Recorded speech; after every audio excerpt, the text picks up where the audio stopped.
आज आपण बनवणार आहोत 1 किलोच्या प्रमाणात मालवणी कोंबडी वड्याची भाजणी। परफेक्ट प्रमाण आहे। तुम्हाला इथे किलोचं पण प्रमाण देणार आहे आणि वाटीचं पण प्रमाण देणार आहे। तुम्हाला जर जास्त प्रमाणात करायचे असेल तर तेच प्रमाण तुम्ही डबल टिबल घेऊन बनवू शकता। चला तर मग वेळ न घालवता व्हिडिओला सुरुवात करूया। सुरुवातीला आपण वजनी प्रमाण पाहणार आहोत। त्याच्यासाठी इथे मी रेशनिंगचे तांदूळ स्वच्छ धुवून सुकवून घेतलेले आहेत। 650 ग्राम आहेत। वाटीचं प्रमाण बोललात तर 4 वाट्या तांदूळ आहेत।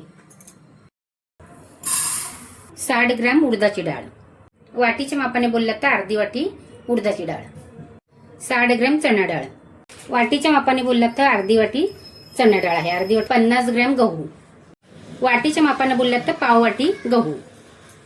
60 ग्राम पोहे, वाटीच्या मापाने बोललात तर 1 वाटी पोहे।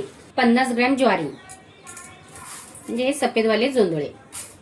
5 ग्राम काळी मिरी, 1 चमचा काळी मिरी, 5 लवंग, 20 ग्राम धणे, अर्धा चमचा मेथी दाणे, 15 ग्राम बडीशेप। चमच्याच्या मापाने बोललात तर 2 चमचे बडीशेप। तांदूळ, गहू आणि ज्वारी आहे ना, ही आपल्याला भाजायची नाहीये। मी हे तांदूळ धुवून घेतलेले। तुम्हाला जर धुवायचे नसतील ना तर ओल्या कपड्याने पुसून चांगले पंख्याखाली सुकून घेतले तरी चालेल। तांदूळ, गहू आणि ज्वारी हे आपल्याला भाजायची नाहीये। उडीद डाळ, चणा डाळ, पोहे आणि हे खडे मसाले घेतलेले आहेत, हे आपल्याला भाजून घ्यायचे। ते सुद्धा आपल्याला थोडे थोडेच भाजायचे, जास्त भाजायचे नाहीये। साधारण असे आपल्याला गरम करून घ्यायचे। मध्यम आचेवरती आपल्याला चणा डाळ आहे ती साधारण गरम करून घ्यायची आहे। चणा डाळ साधारण गरम झाली की त्याच्यामध्ये उडदाची डाळ घालायची आणि चणा डाळ आणि उडदाची डाळ आपल्याला जास्त भाजायची नाहीये, पण बऱ्यापैकी आपल्याला भाजून घ्यायची आहे। डाळ भाजून झालेली आहे, तिला काढून घ्यायची। त्याच तव्यावरती बडीशेप, काळी मिरी आणि धणे आहेत ते पण भाजून घ्यायचे। जास्त भाजू नका, नाही तर धुरकटल्यासारखा सुवास येईल। साधारण गरम झाले की त्यांना काढून घ्यायचे। त्याच्यामध्ये मेथी दाणे घालायचे। मेथी दाणे आपल्याला भाजायचे नाहीयेत, फक्त आपले धणे आणि बडीशेप गरम आहे ना त्याच्यामध्येच तेवढे मिक्स करून घ्यायचे आणि लगेच काढून घ्यायचे।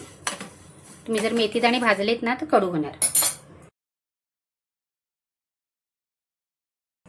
त्याच तव्यावरती आपल्याला पोहे गरम करून घ्यायचे।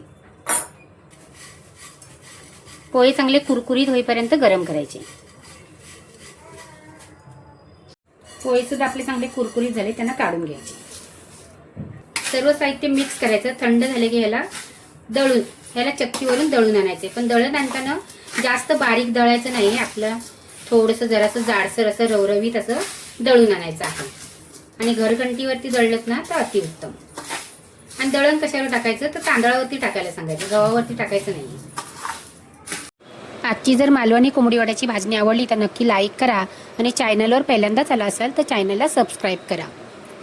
हे दळण मी चक्कीतूनच दळून आणणार आहे। हे आपलं चक्कीतून दळून आणलेलं पीठ आहे, बघू शकता तुम्ही। एकदम बारीक नाहीये, थोडंसं असं रवरवीतच आहे। ह्या पिठाचे वडे कसे करायचं ह्याचा व्हिडिओ तुम्हाला पुढील भागामध्ये येईलच। आजची कोंबडी वड्याची भाजणी आवडली तर नक्की लाईक करा, कमेंट करा, तुमच्या मित्रमंडळींना शेअर करा। वेळात वेळ काढून तुम्ही माझे व्हिडिओ बघता त्याबद्दल मी तुमचे खूप खूप मनापासून आभार मानते। थँक्यू।